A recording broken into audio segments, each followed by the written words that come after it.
Madam পাঙ্গাস মাছের মাথাটা আমার প্লেটে দিয়ে বলল, এটা সাগরের পাঙ্গাস। তুমি আসবে বলে আমি আনিয়েছি। রান্নাও আমি নিজের হাতে করেছি। রাত অনেক হয়েছে, আমায় বাসায় যেতে হবে। আজ তো বাসায় যাওয়া যাবে না অনুপ। আমার বাসায় কেউ নেই, যে কারণেই তোমায় আসতে বলা। কি বলছেন? বাসায় সাজি একা। আমার বাসায় আমি একা। তোমার অফিসের বস যদি বিপদে পড়ে, তুমি সাহায্য করবে না? ম্যাম, অফিস টাইমে কোনো সমস্যা হলে আমি হাজারবার প্রস্তুত, কিন্তু আমারও তো ফ্যামিলি আছে। আমি বলেছি, তাই আজ তুমি আমার বাসায় থাকবে, এটাই ফাইনাল। আমার এখন কি করা উচিত ভেবে পাচ্ছি না। বাসায় সাজি একাই আমার অপেক্ষায় রয়েছে। আমি বাসায় গেলে খেতে বসবে। রাত প্রায় 10টা বেজে গেছে। কয়েকবার ফোন দিয়েছিল, ফোনটা সাইলেন্ট করে রেখেছি। আমি খাওয়া শেষ করে ম্যাডামকে বললাম, ম্যাম, আপনি না হয় আমার বাসায় চলুন। সকালে হলে একসাথে অফিসে চলে যাব। তা তো সম্ভব না। তুমি আজ আমার বাসায় থাকবে, এটাই ফাইনাল। ম্যাম, আমি পারবো না। তুমি তো, আচ্ছা বেয়াদব, অফিসের বসের উপরে কথা বলো। আমায় তো একটু বুঝুন। তুমি তোমার বউকে বলো অফিসের কাজে আটকে আছো। আমি সোফায় বসে আছি। ফোনটা হাতে নিয়ে দেখি সাজি 11 বার কল করেছে। আমি কল ব্যাক করে সাজিকে বলে দিলাম, পাশের বাসার মিতুকে নিয়ে আজকে রাতটা ঘুমাতে। আজ বাসায় যাওয়া হচ্ছে না। আমি জানি আমি বাসায় না থাকলে সাজি একটুও ঘুমাবে না। বিয়ে করেছি 6 মাস হলো, কিন্তু একটা রাতও আমায় ছাড়া থাকিনি। সাজিকে আমার সাথে করে ওর বাবার বাসায় নিয়ে গিয়েছি। আবার আমার সাথেই সাজি চলে এসেছে। বিয়েটা প্রেম ভালোবাসার বিয়ে নয়, পরিবারের কথাবার্তায় আমাদের বিয়েটা হয়েছে। বিয়ের পরে 6 মাসে মাত্র 2বার গিয়েছি সাজির বাবার বাসায়। ওদের বাসায় গেলে আমার ভালো লাগে না। বলতে গেলে এক প্রকার বিরক্ত আমি। তাই 2-1 দিন থেকেই চলে আসতাম। তবে সাজির ওপরে আমার কোনো রাগ নেই। যথেষ্ট ভালোবাসে সাজি আমায়। যতটা সম্মান কেয়ার প্রয়োজন, ততটাই আমায় দিয়েছে সাজি। ম্যাম, তলে দিয়ে চুল মুছতে মুছতে আমার সামনে এসে বসলেন। বড়লোকেরা বুঝি এভাবে মানুষের সামনে হুটহাট চলে আসে। আমি মাথা নিচু করে বসে আছি। তখনই ম্যাম বলল, চা না কফি খাবে? কিছুই খাবো না, মাত্রই তো ডিনার করলাম। আমার রাতে কফি লাগে। আচ্ছা তুমি বসো, আমি কফি নিয়ে আসি। আমি একদম নিরিবিরি বসে আছি। কোনো কিছুই ভালো লাগছে না। অন্যদিকে সাজি কি করছে আমি জানি না। আমি যে সাজিকে ফোন দিব, সে ওয়েও নাই। সাজি মেয়েটা বড্ড চুপ স্বভাবের। তার ভেতরে শত কষ্ট চেপে রেখে সবার সামনে নিজেকে হাসি খুশি তুলে ধরতে পারে। কখনো আমার বিরুদ্ধে যায়নি। যেটা বলেছি সবসময় সেটাই শুনে গেছে। মাঝে মধ্যে আমি বাজে ব্যবহার করতাম, সবকিছুই হাসি মুখে মেনে নিয়েছে। ভেতরের অভিমান ভেতরে রেখে দিয়েছে। কিছুক্ষণ পরে ম্যাম হাতে করে কফি নিয়ে আসলেন। কফি আমার হাতে বাড়িয়ে বলল, নাও। এতখানি কিভাবে সম্ভব? শুরু করো, যতটুকু পারো খাও। তারপরে আমি তো আছি। এই এক মগে? হ্যাঁ, এটা আমারই মগ। সমস্যা নাই তো। কথা বলতে বলতে কফি প্রায় শেষের পথে। ম্যাম হাত থেকে কফিটা চেয়ে নিলেন। খাবে না বলে তো প্রায় শেষ করে দিয়েছ। রেখে দিলে তো অপচয় হবে, তাই বললাম তো আমি আছি। এখন ঘুমাবে নাকি বসে আড্ডা দিবা? একটু রেস্ট নিয়ে দরকার। ঘুমানোই ভালো হবে। না ঘুমানো চলবে না। আজ আমায় সময় দিবা। ওকে, চলো আমার বেডরুমে বসি। না, এখানেই ঠিক আছে। আহা, আসো তো। আমার হাতটি ধরে তার রুমে নিয়ে গেলেন। আপনার বাসায় আর কে কে থাকেন? বাবা মারা যাওয়ার পরে আমি আর আমার মা থাকি। আর থাকে বাসার টেক কেয়ার। আঙ্কেল আমায় বেশ ভালোবাসতেন। সে চলে যাওয়ার পরে সত্যি বলতে আমার মন বসে না অফিসে। হুম, বাবা আমায় তোমার ব্যাপারে অনেক কিছু বলতেন। আমি জানি তোমার ব্যাপারে সবকিছু। আচ্ছা অনুপ, আমি যদি তোমার কাছে কিছু চাই, দেবে আমায়? বিনিময়ে তুমি অনেক কিছু পাবে। হা হা হা, কি যে বলেন! আপনার তো কিছুরই অভাব নেই। আর আমি আপনার অফিসের একজন কর্মচারী। আমারই বা কি দেওয়ার আছে? আপনার চাওয়াটা নিছক হাস্যকর ছাড়ার কিছুই না। আছে তোমার কাছে, দিবে আমায়? যদি দেওয়ার সাধ্য থাকে অবশ্যই দিব। আপনার তো আমার বিপদের সময় পাশে ছিলেন। আমার একটা মনের মতো মানুষ দরকার। আমার তোমাকেই চাই। হা হা, বেশ মজার তো আপনি। আমাকে কিভাবে লাগবে বোঝনি? তোমাকে আমার খুব কাছে চাই। যতটা কাছাকাছি থাকলে একে অন্যের নিঃশ্বাসটা কানে পৌঁছাবে। ম্যাম, হয়েছে বাদ দিন। ফান তো সবসময় করা যাবে না। আহা অনুপ, তুমি বুঝতে পারছো না। সত্যি আমি তোমাকে বিয়ে করতে চাই। তাহলে শোনো, আজ থেকে 1 বছর আগে আমি আমার স্বামীকে ডিভোর্স দিয়েছি। আমাদের সংসার ছিল মাত্র 2.5 মাসের। বিয়ের পরে অস্ট্রেলিয়ায় আমি থাকতাম ওর সাথে। কিন্তু ও যে আমার বাবার সম্পত্তি হাতিয়ে নেওয়ার প্ল্যান করেছে তা আমি বুঝতে পারি এক রাতে। ওর অস্ট্রেলিয়ার গার্লফ্রেন্ডকে কলে বলতেছিল, তখনই আমি সব শুনে নিয়েছি। তারপরে দেশে চলে এসে আমার পরিবারকে সবকিছু জানিয়ে ডিভোর্স দিয়ে দিই। বাবা মারা যাওয়ার পরে অফিসে যখন জয়েন করি তখন একমাত্র তুমিটাকেই খুঁজেছি, কারণ বাবার কাছে প্রায় তোমার কথা শুনতাম। আমি অনেকবার তোমাকে আমার ব্যাপারটার কথা বোঝাতে চেয়েছি, কিন্তু আমি সেই সুযোগটা পাইনি। আমি জানতাম না তোমার ওয়াইফ আছে, এবং আমি জয়েন করার কিছুদিন আগে বিয়ে করে নিয়েছো। যেদিন তোমার ওয়াইফ আমাদের অফিসে আসে সেদিনই জানতে পেরেছি। যখন তোমার ওয়াইফকে দেখি, বিশ্বাস করো, আমার মনে হয়েছিল তোমার ওয়াইফকে আমি খুন করে ফেলি। আমার মনের ভিতরের অবস্থা আমি নিজেই বুঝতে পারছিলাম না যে কেন এমন হচ্ছে। না ছিল তোমার সাথে আমার প্রেম, না ছিল তোমার সাথে আমার চলাফেরা। আমি বাসায় গিয়ে কোনোভাবে মানতে পারছি না। তুমি বিশ্বাস করো, আমি আমি 2 দিন একটুও ঘুমাতে পারিনি। তবে বুঝতে পেরেছিলাম আমি তোমাকে ভালোবেসে ফেলেছি এবং তোমাকে আমার চাই। ম্যাম, আপনি আসলেই পাগল হয়ে গেছেন। কী সব বলতেছেন ভেবে দেখছেন? আমি ঠিক আছি। তুমি তোমার ওয়াইফকে ডিভোর্স দাও। যত টাকা লাগে আমি দিব। আমায় বিয়ে করলে এই সমস্ত সম্পত্তি তো তোমারই হবে।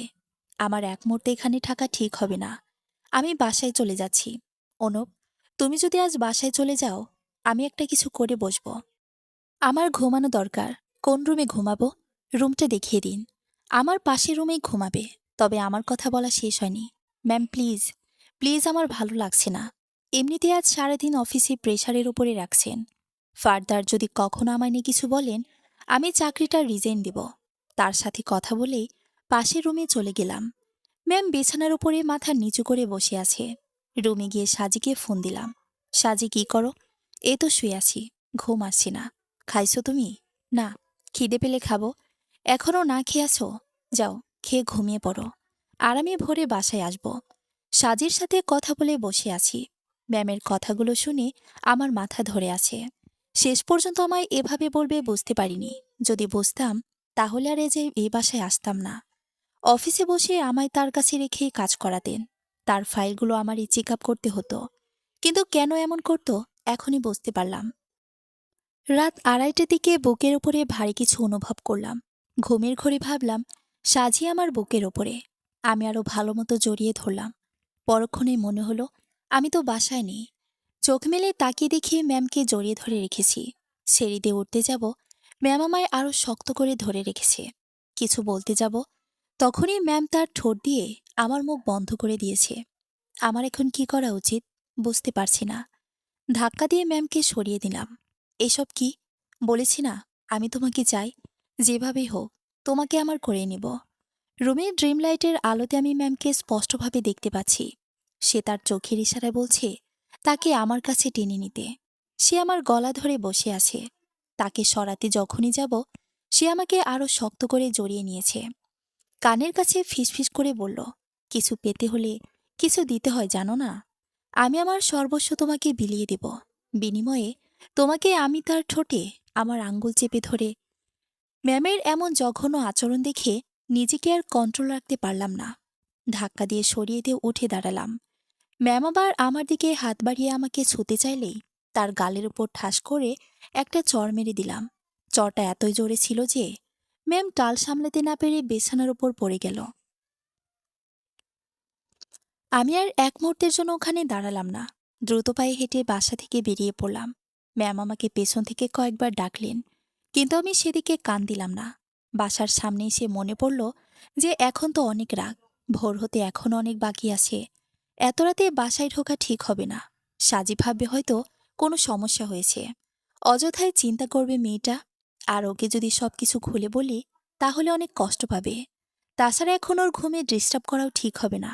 হয়তো ঘুমিয়েছে বেশিক্ষণ হয়নি। সাজির কথা চিন্তা করে বাসায় আর গেলাম না। রাস্তার পাশে বসে পড়লাম। একটা সিগারেট ধরিয়েছি। আমি চেন স্মোকার না হলেও মাঝে মাঝে খাই।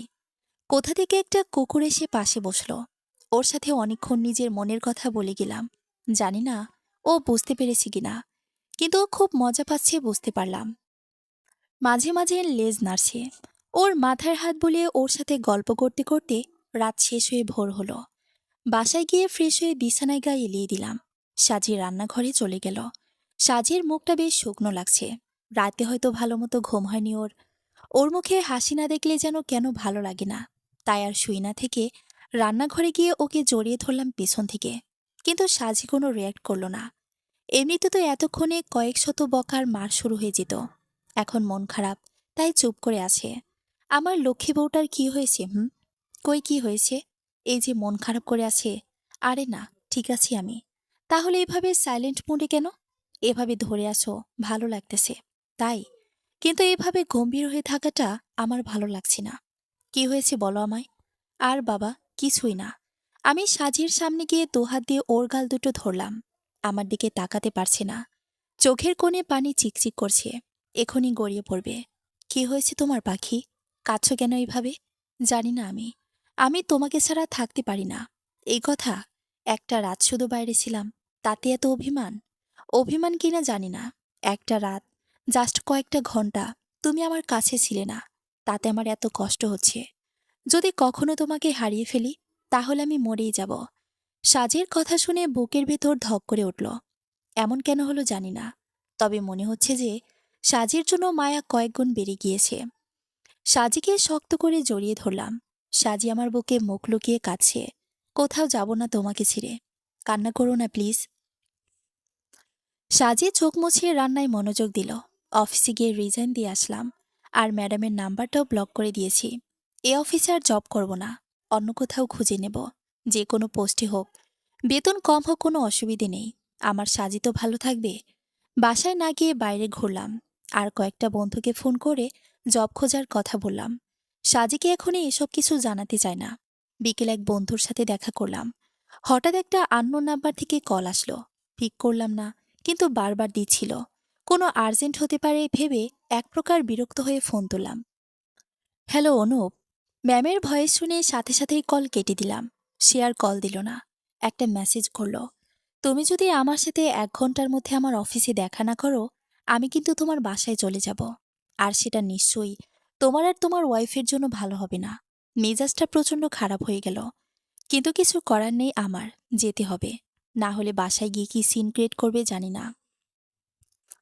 বেটার যে সব ঠান্ডা মাথায় বুঝিয়ে সুঝিয়ে সামলাতে হবে। ম্যাডামের সামনে অন্যদিকে তাকিয়ে দাঁড়িয়ে আছি। ম্যাডাম আজকে শাড়ি পরে সেজেগুজে এসেছে। আমি তাকে এই প্রথমবার শাড়ি পরতে দেখছি। কিন্তু তার এই সাজগোজ আমাকে আকৃষ্ট করার বদলে আরও রাগিয়ে দিচ্ছে। কিন্তু সেটা এখন প্রকাশ করা যাবে না। কি হলো অনুপ? তুমি আমার দিকে তাকাবে না? দেখবে না আমায়? দেখো না, আমি তোমার জন্য শাড়ি পরেছি। আপনার কি এটাই বলার ছিল যে আপনি শাড়ি পরেছেন? খুব বড় একটা জয় করে ফেলেছেন। কনগ্রেচুলেশন। তুমি এইভাবে বলছো কেন? তো কি আশা করেছিলেন আমি মোহিত হয়ে আপনার প্রশংসা করব? আমাকে কেন ডেকেছেন সেটা বলুন। অনুপ, আমি তোমাকে ভালোবাসি। তুমি যা বলবে আমি তাই করব। প্লিজ, আমাকে ফিরিয়ে দিও না। ম্যাম, আপনি ভালো করে জানেন আমি বিবাহিত। আর আমি আমার স্ত্রীকে খুব ভালোবাসি। আমিও তো তোমাকে ভালোবাসি। আর রইল কথা তোমার স্ত্রীর কথা। ওকে তুমি ডিভোর্স দিয়ে দাও। কি সমস্যা তাতে? ও আবার বিয়ে করে নিতে পারবে। প্রয়োজন হলে আমি নিজে ওর জন্য খুব ভালো হ্যান্ডসাম আর টাকাওয়ালা ছেলে খুঁজে দেব। আপনার ট্রিট দরকার। আগে আপনি মানসিকভাবে সুস্থ হয়ে নিন। আপনার এসব বাজে কথা শোনার সময় নেই আমার। আসছি আমি। হ্যাঁ, আমার ট্রিটমেন্ট দরকার। আর সেটা হলো শুধু তোমার ভালোবাসা। অনুপ, আমি তো তোমাকে না দেখেই ভালোবেসেছি। আমি তখন জানতামও না যে তুমি বিয়ে করে নিয়েছো। এখানে আমার কি দোষ তুমিই বলো। আর এখন আমি তোমাকে পাগলের মতো ভালোবাসি। আমি তোমাকে ছাড়া থাকতে পারি না।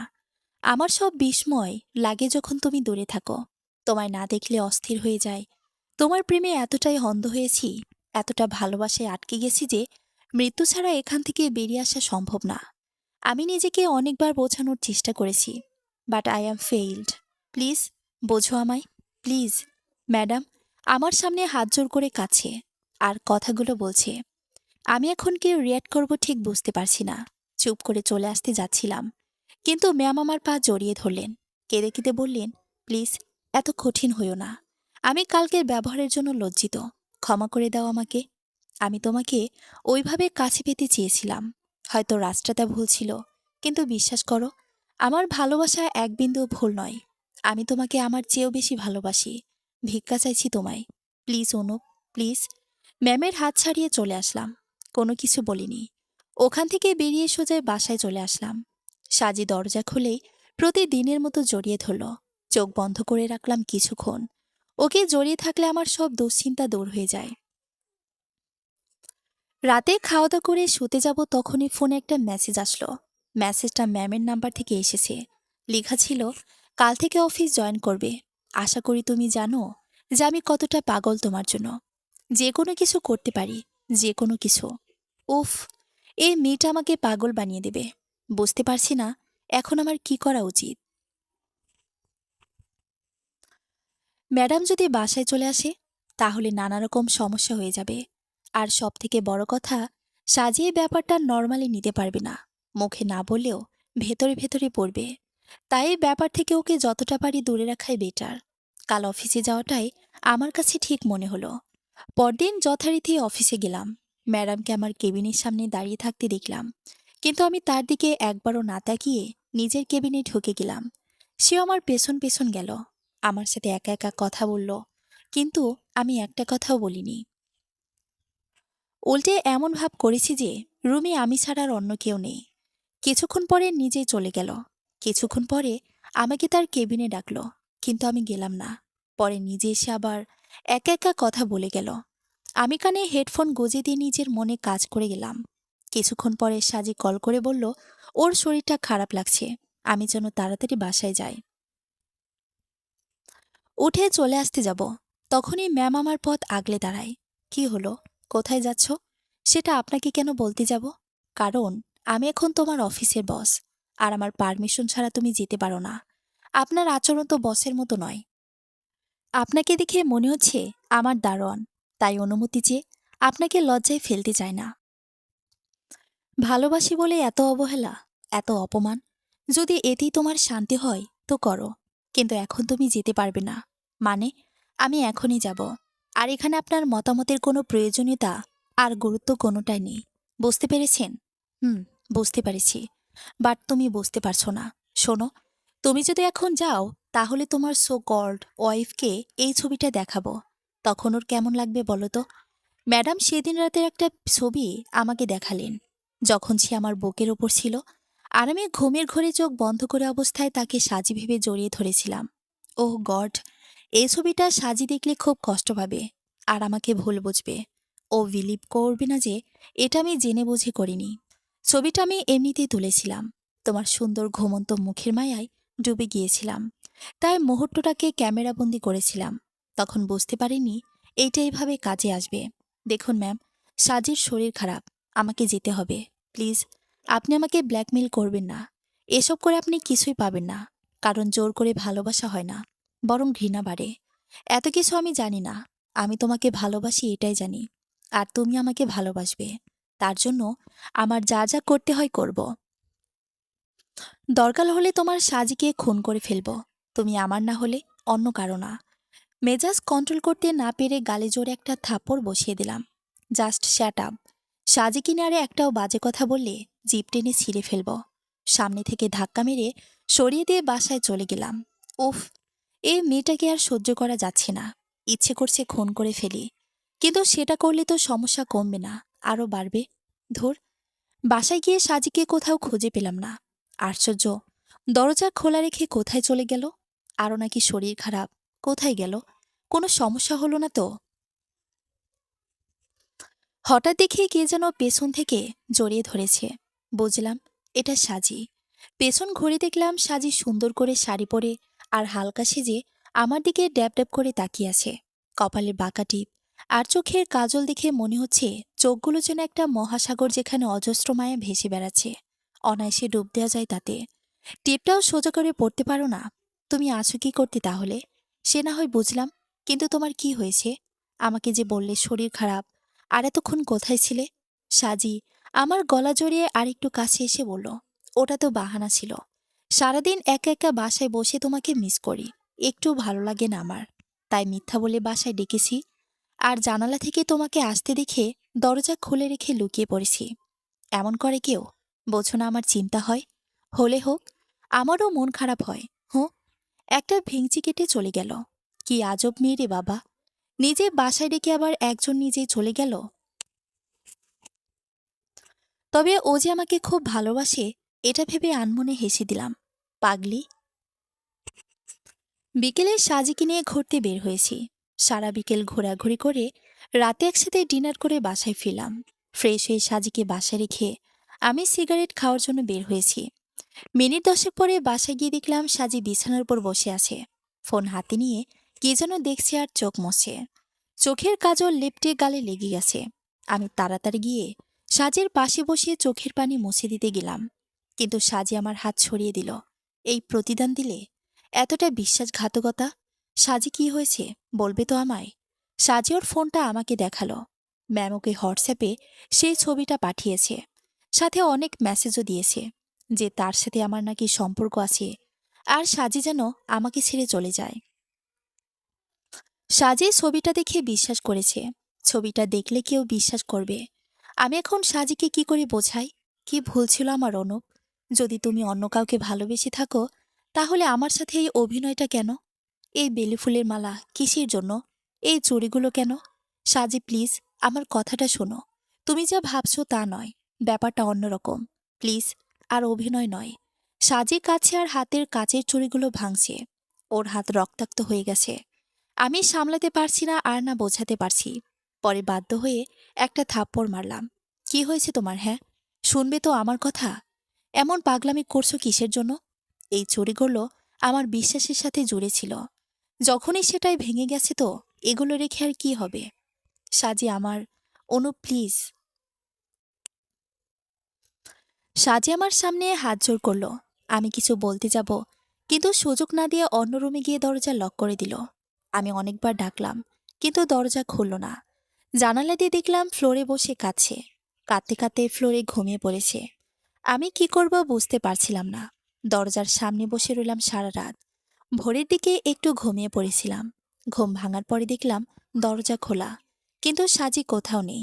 সাজির বাবার বাসায় ফোন দিয়ে জানলাম সাজি ওখানে আছে। একটু দেরি না করে আমিও চলে গেলাম। গিয়ে সাজিকে সবকিছু খুলে বললাম।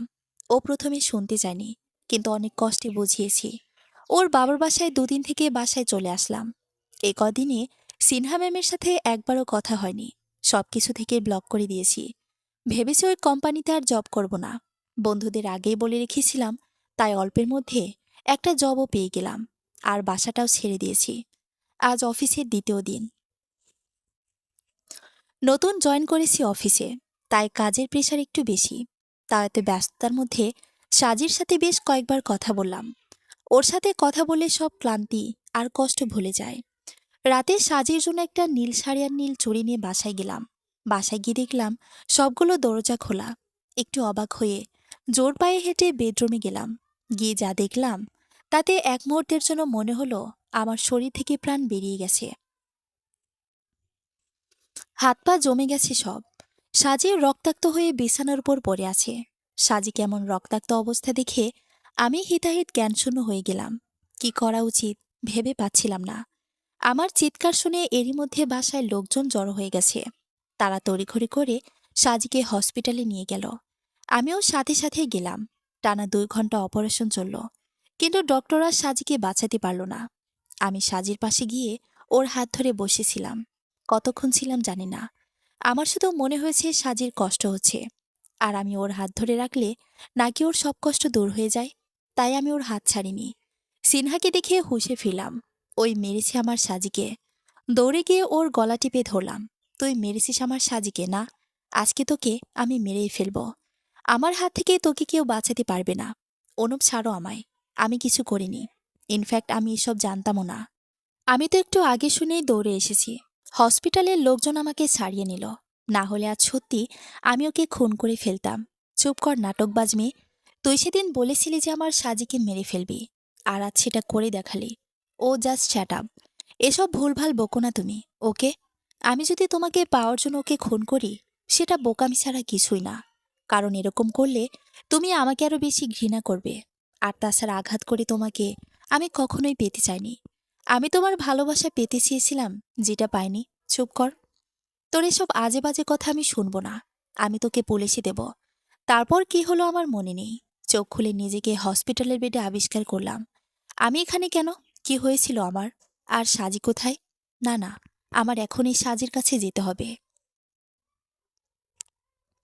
উঠতে গেলাম, তখনই সিনহা আমার কেবিনে ঢুকলো। ওঠো না, তোমার শরীর অনেক খারাপ। তাতে তোর কি? আমি সাজির কাছে যাব। এখন গেলে তুমি সাজিকে পাবে না। তুমি 2 দিন ধরে এখানে আছো। আর সাজির পরিবারের লোকজন ওর বডি নিয়ে গেছে। হয়তো ওকে কবর দেওয়া হয়ে গেছে। ওর কথা শুনে একটা থাপ্পড় মারলাম। ওর এত সাহস যে ও এখনো এখানে আছে আর আমাকে এসব বলছে। দেখো, তুমি আমাকে মারো কিংবা যা ইচ্ছে করো, বাট এই কন্ডিশনে তুমি এখান থেকে যেতে পারবে না। ডক্টর তোমাকে রেস্ট নিতে বলেছে। আর হ্যাঁ, আমি তোমার কাছে ভালোবাসার দাবি নিয়ে আসিনি, আর কখনো চাইবো না তোমার ভালোবাসা। কিন্তু তোমার এরকম অবস্থায় আমি তোমাকে একা ছাড়তে পারবো না। ওভার অ্যাক্টিং বন্ধ করো, এখান থেকে যা। তোকে আমি এক মুহূর্ত সহ্য করতে পারছি না। অনুপ, আমি সত্যিই কিছু করিনি। পুলিশের তদন্ত চলছে। তুমি সব সত্যি জানতে পারবে। তখন যদি প্রমাণ হয় যে আমি খুন করেছি, তবে তুমি আমাকে যা শাস্তি দিবে আমি মাথা পেতে নিব। কথা দিলাম তোমাকে। কিন্তু এখন প্লিজ এরকম করো না। আমাকে ভালোবেসো না তুমি। শুধু নিজের দিকে একটু খেয়াল করো। তোমাকে তো সুস্থ হতে হবে। সাজের খুনিকে শাস্তি দিতে হবে না? আমি আর কিছু বললাম না। মাথাটা যন্ত্রণা করছে প্রচুর পরিমাণে।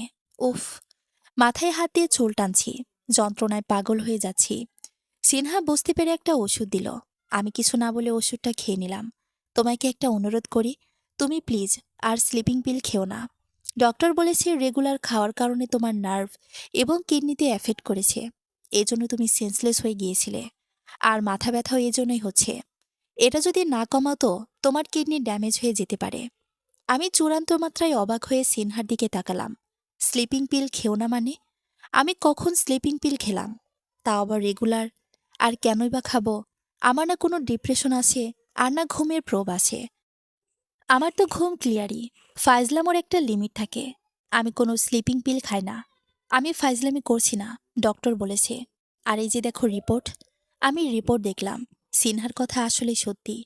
একটু পরে ডক্টর এসে একই কথা বললেন। এসব কি হচ্ছে? বুঝতে পারছি না। ডক্টর ভুল বলছে হয়তো। কিন্তু ডক্টর বলল যে সে নাকি 2-3 বার চেক করেছে। বিকেলের দিকে পুলিশ এসে সাজের ব্যাপারে ইন্টারোগেট করে গেল। কাল সাজের পোস্টমর্টেম রিপোর্ট পাওয়া যাবে। সাজের জন্য বুকের ভেতরটা ভেঙে চড়ে যাচ্ছে। সাজি আমাকে একা করে কেন গেল? চোখের পানি মুছতে মুছতে একটার পর একটা সিগারেট ধরাচ্ছি। আর সাজির কথা ভাবছি। রাতে সিনহা আসলো। তোমার জন্য নিজের হাতে রান্না করে নিয়ে এসেছি। যদি কখনো রান্না করিনি, অনেক কষ্ট করে মায়ের হেল্প নিয়ে রান্না করেছি। নাও, আমি খাইয়ে দিচ্ছি। প্লিজ এখান থেকে যান। না হলে আমার থেকে খারাপ আর কেউ হবে না। তোমার রাগ করাটা স্বাভাবিক। কিন্তু তুমি যেটা ভাবছো সেটা সত্যি নয়। তুমি শুধু আমাকে একটা সুযোগ দাও সত্যিটা প্রমাণ করতে। আমি কোনো কথা বললাম না। সিনহা নিজে থেকে অনেক কথা বলেছে, কিন্তু আমার মনের মধ্যে শুধু সাজির কথায় ঘুরপাক খাচ্ছে। এরই মধ্যে সিনহা আমাকে কখন খাইয়ে ওষুধ খাই দিল টেরই পেলাম না। ওষুধ খাওয়ার পরই ঘুমিয়ে গেলাম। বুঝতে পারলাম সিনহা আমার মাথায় হাত বুলিয়ে দিচ্ছে, কিন্তু আমার নড়ার শক্তিটুকুও নেই। সকালে হসপিটাল থেকে রিলিজ করে দিলে সিনহা আমাকে বাসায় নিয়ে গেল। আসার সময় গাড়ির ড্রাইভিং সিটে বসে অনেক কথা বলল, কিন্তু কি কি বলল আমি জানি না। আমি একটা কথাও না বলে চুপ করেছিলাম। দুপুরের আগে পুলিশ ফোন করে থানায় যেতে বলল। আমার সাথে সিনহাও গেল। ইনফ্যাক্ট আমাকেও ওই নিয়ে গিয়েছে। শরীর এখনো সুস্থ নয় তাই। আমি বাধা দিলাম না। ওকে বাধা দিয়ে লাভও নেই। কোনো কথা শুনে না। যা ইচ্ছে করুক। 2 দিন পরে যখন দেখবে এসব করে কোনো কিছুই হবে না, তখন নিজেই কেটে পড়বে। আর যদি প্রমাণ হয় যে সিনহাই সাজিকে খুন করেছে, তাহলে আমি নিজ হাতে ওকে খুন করে জেলে যাব। সাজিকে ছাড়া জীবনে কি বা আছে? কিন্তু যদি তার আগে ওকে মেরে ফেলি, তাহলে এক নির্দোষকে মারা হবে, যেটা আমি চাই না। তাছাড়া তখন আমি জেলে থাকলে আসল খুনিকেও মারতে পারবো না। আমার একটাই লক্ষ্য, সেটা হলো সাজির খুনিকে নিজ হাতে খুন করব। এখন আমি আর সিনহা থানায় বসে আছি, অফিসারের সামনের চেয়ারে। সাজির পোস্টমর্টেম রিপোর্ট পাওয়া গেছে। ওর বডিতে নাকি ড্রাগস পাওয়া গেছে। আর ও নাকি আগে মাঝে মধ্যেই ড্রাগস নিত। কথাটা শুনে মাথা ঘুরে গেল। কি হচ্ছে আমার সাথে এসব? একটার পর একটা ভুলভাল কথা শুনছি, যা কিনা বিশ্বাস করার প্রশ্নই আসে না। না, এটা হতেই পারে না। এসব মিথ্যা কথা আমি বিশ্বাস করি না। দেখুন, আমি বুঝতে পারছি যে ব্যাপারটা আপনার জন্য খুবই শখের, কিন্তু সত্যিটা তো আর বদলে যাবে না, তাই না? তাই যত তাড়াতাড়ি এটা মানতে পারবেন, ততই আপনার জন্য ভালো। পুলিশের কথা শুনে একরকম টলতে টলতে বের হলাম। সিনহা এসে আমার হাত ধরে সাবধানে বাসায় নিয়ে গেল। ২-৩ দিন হয়ে গেছে, পুলিশ এখনো তদন্ত করছে। আমি এখন আর অফিসে যাই না। সিনহা প্রতিদিন সকালে দুপুরে আমার বাসায় আসে, খাইয়ে দিতে, রাতে আবার চলে যায়। সাজে মারা গেছে ১ সপ্তাহ হয়ে গেছে। আমি একটু দেখতে পর্যন্ত পারলাম না। কেস সলভ হওয়া পর্যন্ত পুলিশ আমাকে শহরের বাইরে যেতে নিষেধ করল। তাই সাজিকে দেখতেও যেতে পারলাম না। ১ সপ্তাহ পরে পুলিশ ফোন করে আবার থানায় যেতে বলল। সাজির খুনিকে পাওয়া গেছে। ওকে নাকি ওর বয়ফ্রেন্ড খুন করেছে। এটা শুনে আমি নিচে বসে পড়লাম। আমার শরীরের সমস্ত নার্ভ কাজ করা বন্ধ করে দিয়েছে। সিনহা এসে আমাকে ধরে কোনোমতে চেয়ারে বসালো। অফিসারের কথা শুনে আমি হতভম্ব হয়ে গেছি। কিছু বলতে পারছি না। সিনহা পুলিশকে সবকিছু ক্লিয়ার করে বলতে বলল। মিসেস অনুপের আগে থেকে একটা ছেলের সাথে সম্পর্ক ছিল। এটা আমরা মিস্টার অনুপের বিল্ডিংয়ের সিকিউরিটি গার্ডের কাছ থেকে জানতে পেরেছি। সেই ছেলেটা প্রায়ই আসতো, আর সাজি তার সাথে প্রায় বের হতো যখন মিস্টার অনুপ অফিসে থাকতেন। সেই ছেলেই তাকে খুন করেছে। আমরা ছেলেটিকে ধরে জিজ্ঞাসাবাদ করতে সেসব স্বীকার করে নেয়। আপনারা চাইলে তার সাথে কথা বলে নিতে পারেন। আচ্ছা, তাহলে আমরা তার সাথেই কথা বলবো। দেখা করিয়ে দিন আমাদের সাথে। ছেলেটাকে আমাদের সামনে নিয়ে আসা হলো। আমি নিজেকে সামলাতে পারলাম না। ছেলেটার কলার ধরে জিজ্ঞেস করলাম, তোর এত বড় সাহস, তুই আমার সাজিকে খুন করেছিস? আমি আজকে তোকে মেরেই ফেলবো। অনুপ, কি করছো? ছাড়ো ওকে, আগে সবটা শুনে নাও। আর পুলিশ তো আছেই, ওরাই ওকে শাস্তি দিবে। তুমি ছেড়ে দাও। আমি সিনহার কথায় কান দিলাম না, কিন্তু সবাই ওকে আমার হাত থেকে ছাড়িয়ে নিল। সিনহা জিজ্ঞেস করলো, তুমি সাজিকে কিভাবে আর কেন খুন করেছ? সবকিছু খুলে বলো আমাদের। সাজির সাথে আমার ২ বছরের সম্পর্ক, কিন্তু আমার সাজির প্রতি আমার আর কোনো ইন্টারেস্ট নেই। ওর সাথে সম্পর্ক এ কারণে রেখেছিলাম, ও আমাকে টাকা দিত ড্রাগসের জন্য। আমরা দুজনে ড্রাগস নিতাম মাঝে মধ্যে, তবে সাজি কম নিত। এসব ওর বাবা জানতে পেরে যায় আর ওকে বিয়ে দিয়ে দেয়। ও আমাকে বলে ওকে নিয়ে পালিয়ে যেতে, কিন্তু আমি ওকে ভালো করে বোঝাই যে এই মুহূর্তে আমার পক্ষে সম্ভব নয়। ও আমার কথাতে বিয়ে করে নেয়, আর বিয়ের পরেও আমাদের সম্পর্ক চলতে থাকে। আর আরো গভীর হয়। সাজি ওর হাজবেন্ডকে ঘুমের ওষুধ দিত, কিন্তু কম দিত বলে ঘুম নর্মাল থাকতো, তাই সে কিছুই বুঝতে পারত না। আর আমরা সময় কাটাতাম। বুঝলাম, কিন্তু তুমি ওকে খুন করলে কেন? সাজি আমাকে বিয়ে করার জন্য খুব প্রেসারাইজ করতে থাকে বেশ কিছুদিন ধরে।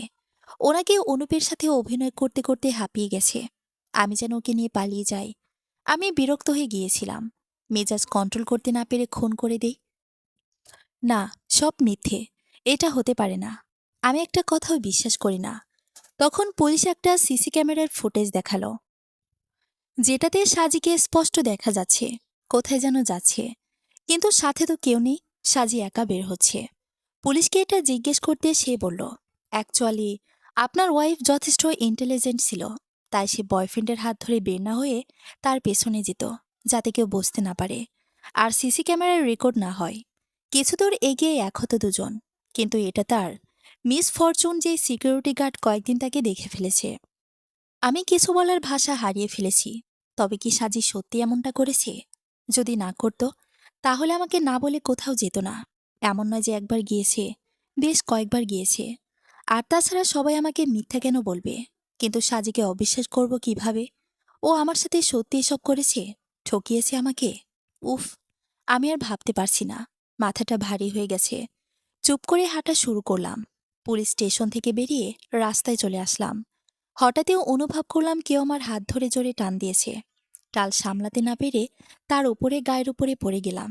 তাকিয়ে দেখি সিনহা রাস্তার পাশে দেয়ালের সাথে হেলে গিয়েছে, আমার ভর তার গায়ের ওপর। আমি তাড়াতাড়ি সোজা হয়ে দাঁড়ালাম। সরি, খেয়াল করিনি। কি করছো কি তুমি? হ্যাঁ, এখনই তো গাড়ির নিচে পড়ে যাচ্ছিলে। কখন থেকে ডাকছি, আমি শুনতে পাওনি? চলো আমার গাড়িতে করে বাসায় ছেড়ে দিয়ে আসি। ধন্যবাদ, আমি একাই যেতে পারবো। হ্যাঁ, পারবে তো। সোজা ওপরে চলে যেতে পারবে। চুপচাপ বসো। সিনহা আমার হাত ধরে গাড়িতে নিয়ে বসালো। আমাকে বাসায় পৌঁছে দিয়ে চলে আসার সময় আমি বললাম, ম্যাম শুনুন। হ্যাঁ, বলো। সরি, আমাকে ক্ষমা করে দিবেন।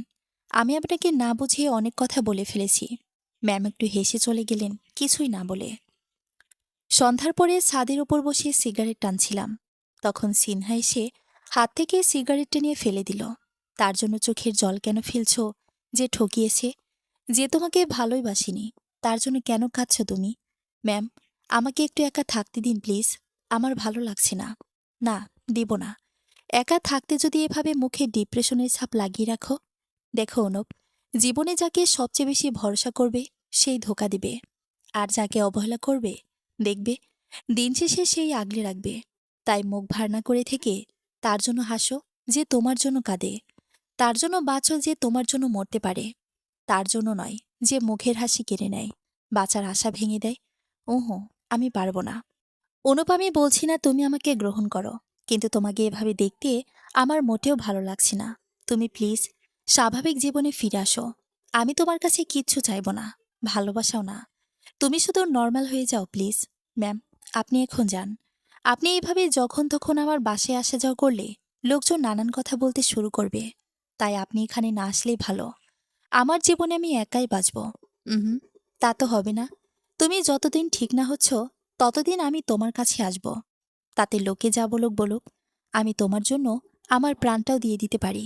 আমি ঠিক আছে, আপনি যান। সিনহারও কিছুক্ষণ বকবক করে চলে গেল। অবশ্য আমাকে খাইয়ে দিতে চাইছিল, কিন্তু আমি নিজ হাতেই খেয়ে নিলাম। ওষুধও নিজ হাতে খেলাম। না হলে সিনহা আমাকে খাইয়ে দেওয়ার জন্য জোর করবে। পরদিন বিকেলে বারান্দার চেয়ারে বসে আসি চোখ বন্ধ করে। এমন সময় বাড়িওয়ালা আন্টি আসলেন। আমার দরজা খোলাই ছিল, লক করতে ভুলে যায়। এখন আমি অনেক কাজই ভুলে যাই। হাসতে তো সেই কবেই ভুলে গেছি। অনুপ, তোমার সাথে কি একটু কথা বলতে পারি? হ্যাঁ বলুন আন্টি। বলছিলাম যে, যে তোমার বাসে আসে যে মেয়েটি আসে, সিনহা। হ্যাঁ, কি হয়েছে? আসলে ও যখন তখন তোমার ফ্ল্যাটে চলে আসে। এটা নিয়ে বিল্ডিংয়ের লোকজন কানাঘুষা করে। অনেকেই অনেক কথা বলে। তো বলছিলাম যে, তুমি ওকে বিয়ে করে নাও। তোমার অবস্থাটা আমি বুঝতে পারছি, কিন্তু এটা খারাপ দেখা যাচ্ছে। মেয়েটারও বদনাম হচ্ছে। আচ্ছা ঠিক আছে, আমার কথাটা মাথায় রেখো কিন্তু। আমি আর কিছু বললাম না। ফোন করে সিনহাকে বলে দিলাম আমার বাসায় যেন আর কখনোই না আসে। কিন্তু ও আমার কোনো কথাই শুনছে না। আজ সিনহার সাথে আমার বিয়ে। একদম অনাড়ম্বরভাবে বিয়েটা সম্পন্ন হলো। সিনহা ভালো করে জানে যে ওকে আমি স্ত্রীর অধিকার দিতে কিছুটা সময় লাগবে। তবু বিয়েটা এখনই করছি। সমাজ আঙ্গুল তুলছে সিনহার দিকে, যেটা আমি চাই না। সিনহা চাচ্ছে বিয়ের পরে আমরা অস্ট্রেলিয়া চলে যাই। আমি অমত করিনি। সব বিয়েতে দেখা যায় বউ বাসর ঘরে বসে থাকে আর বর যায় বইয়ের পরে। কিন্তু এখানে আমি সিনহা একসাথে ঘরে ঢুকলাম। ঘরটা সিনহা নিজের হাতে সাজিয়েছে। মনে হচ্ছে একটা গোলাপের রাজ্য। হঠাৎ বিছানার দিকে তাকাতে চোখ আটকে গেল। আমি আর সিনহা একে অপরের মুখের দিকে তাকাচ্ছি। সিনহা যদি আমার সাথে থাকে, তাহলে বিছানার উপর বধূ বেশি কে বসে আছে? সিনহা অবাক হয়ে আমার মুখের দিকে তাকালো। আমি বিছানায় বসে থাকা মেয়েটার দিকে তাকিয়ে আছি। সিনহা দৌড়ে গিয়ে মেয়েটার মুখের ঘোমটা এক টান মেরে খুলে ফেলল। মেয়েটা মুখ তুলে সিনহার দিকে তাকাতেই সিনহা দুই হাত পেছনে সরে গেল। সাজি বসে আছে বসে যে। তুমি? কেন? আশা করনি বুঝি? তুমি তো মরে গেছো। তাহলে ফিরে আসলে কিভাবে? না না, তুমি সাজি নও। আমি অন্য কেউ। আমি সাজি। সিনহা, দেখো আমায়, ভালো করে দেখো। দূরে যাও আমার থেকে। ছবি না আমায়। অনুপ, বাঁচাও আমায়। সিনহা আমাকে জড়িয়ে ধরল। আমি ধাক্কা মেরে সরিয়ে দিলাম। কি হয়েছে? শখ লাগছে খুব? কষ্ট হচ্ছে? আমারও হয়েছিল যখন তুমি সাজিকে মারার চেষ্টা করেছিলে। আর এমন জঘন্য একটা নাটক সাজিয়েছিলে। কি ভেবেছিলে তুমি সত্যিটা সারা জীবন আড়ালে থেকে যাবে? মানে মানে আমি সবকিছু জানি। আর জানি বলেই তোমাকে বিয়ে করতে রাজি হয়েছি। তখন রুমের মধ্যে একটা মেয়ে প্রবেশ করল। ও একজন ডিটেকটিভ। ওর নাম রাত্রি। সাজির ছোটবেলার বন্ধু।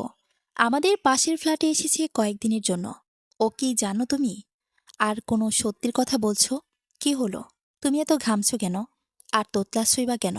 ভয় হচ্ছে যে তোমার আসল রূপটা আমি জেনে গেছি? মানে, কিসের আসল রূপ? সিনহা, এখন আর নাটক করে কোনো লাভ নেই। আমি সবটা জানি। পুলিশ যেদিন তোমার কথা মতো আমাকে সাজির ব্যাপারে বলল, আর সেই ছেলেটা যে সাজির বয়ফ্রেন্ড সেজেছিল আর তোমার বলা কথাগুলো আমাকে বলেছিল, সেদিন রাতে সাজি আর রাত্রি আমার কাছে আসে আর সবকিছু খুলে বলে। তখন আমরা এই প্ল্যানটা করি, কারণ তোমাকে পুলিশে দিলে তুমি টাকা দিয়ে নিজেকে বাঁচিয়ে নেবে। তাই যে ভালোবাসার জন্য তুমি আমার ভালোবাসা কেড়ে নিতে চাইছিলে, সেই ভালোবাসাকে ব্যবহার করে তোমাকে শাস্তি দিলাম। কিন্তু তুমি সব কিভাবে জানলে? সাজের দিকে তাকিয়ে বলল সিনহা। তখন সাজি বলল যে, আমি বলছি তোমায় যে আমি সব কিভাবে জানতে পারলাম। যখন তুমি আমাকে অনুপের আর তোমার ছবি পাঠিয়েছিলে, তখন আমি রাগ করে বাবার বাড়িতে যাই। তখন ওমপ আমাকে তোমার জঘন্য আচরণের সব কথা বলে দেয়। যদিও আমি ওকে তখনও বিলিভ করিনি। পরে তুমি যখন ফোনে ওকে হুমকি দিয়েছিলে আর ব্ল্যাকমেল করার চেষ্টা করেছিলে, তখন আমি সব শুনি। আর অনুপকে বলি জবটা ছেড়ে দিতে। অনুপ জবটা ছেড়ে দিলে তুমি সেটা মানতে পারোনি। তুমি আমাকে 2বার গাড়ির নিচে চাপা দেওয়ার চেষ্টা করেছিলে, যেটা আমি অনুপকে বলিনি। আমি চাইনি তোমার সাথে ঝামেলা করে অনুপ নিজেও বিপদে পড়ুক। তাই আমি আমার বন্ধুকে জানাই সব। তখনও আমার পাশের ফ্ল্যাটে আসে কিছুদিন থাকার জন্য। আমরা ভালো করেই জানতাম যে তুমি যে কোনো উপায়ে আমাকে মারার চেষ্টা করবেই। তাইও সবসময় আমার আশেপাশে থেকে আমার উপর নজর রাখত। কিন্তু আমি যাদের পাঠিয়েছিলাম তারা তো তোমাকে মেরে ফেলেছিল।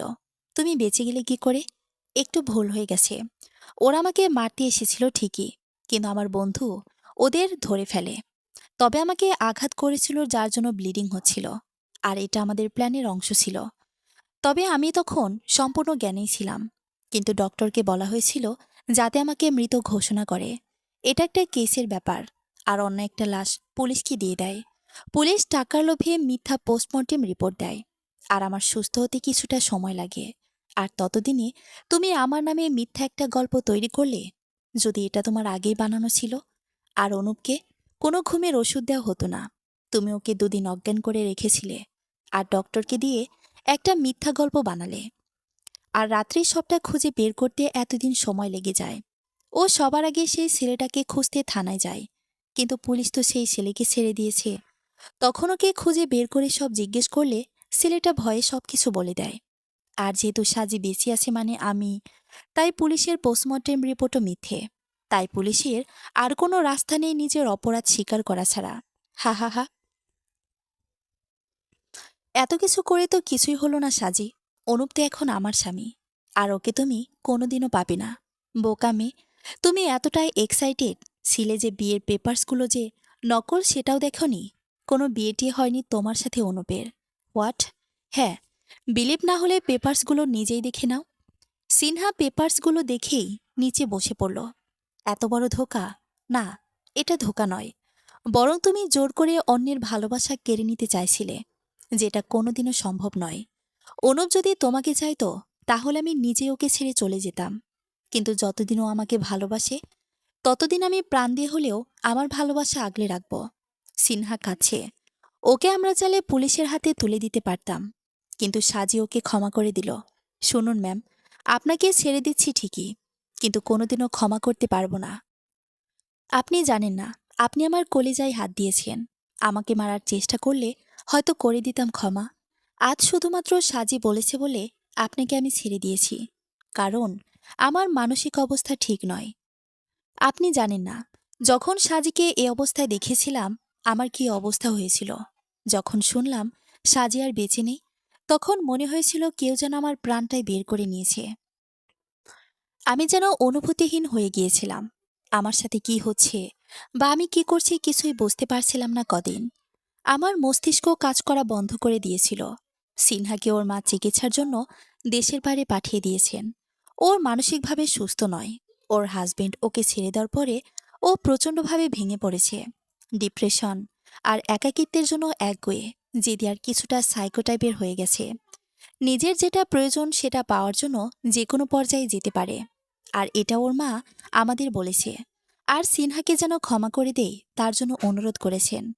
সাজি আমাকে বলেছে যেন তার অনুরোধটা রাখি, কিন্তু মন থেকে ক্ষমা করতে পারিনি। সাজিকে নিয়ে ট্রেনে করে অন্য শহরে যাচ্ছি। এই শহরে আর নয়। এই শহরটাকে বড্ড ঘৃণা করি যে আমার ভালোবাসা ছিনিয়ে নিচ্ছিল। জানি না নতুন শহর আমাদের কে কি দিবে।